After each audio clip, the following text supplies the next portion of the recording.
I'm Tony Brown. In a moment, Southern slavery, Northern lie.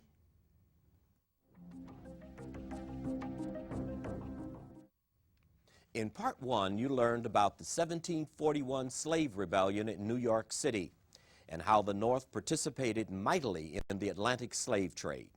This edition, part two, will address King Cotton and the legal and illegal slave trade, among other historic events.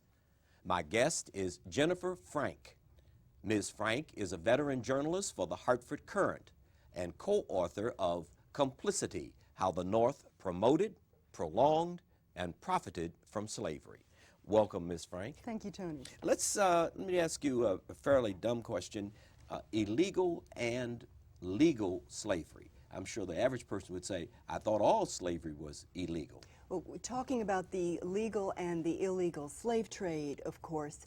Up until 1808, it was perfectly legal for Americans to be involved in bringing Africans, kidnapping Africans from Africa and bringing them to this country and to the West Indies, and which they did by the thousand, with Rhode Island ships being in the lead.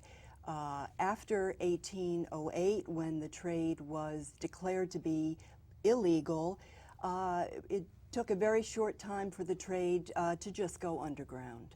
And New York City, with its huge, busy harbor, became the center of a horrific illegal slave trade. What was behind making slavery illegal in the first place?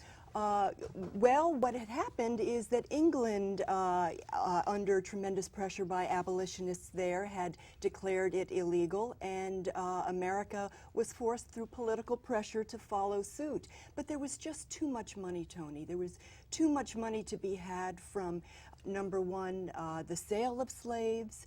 You could purchase a healthy black man in Africa for 150 barrels of rum, and or about $50, and sell him in the West Indies for $1,000. The profits were just too huge for many people to resist.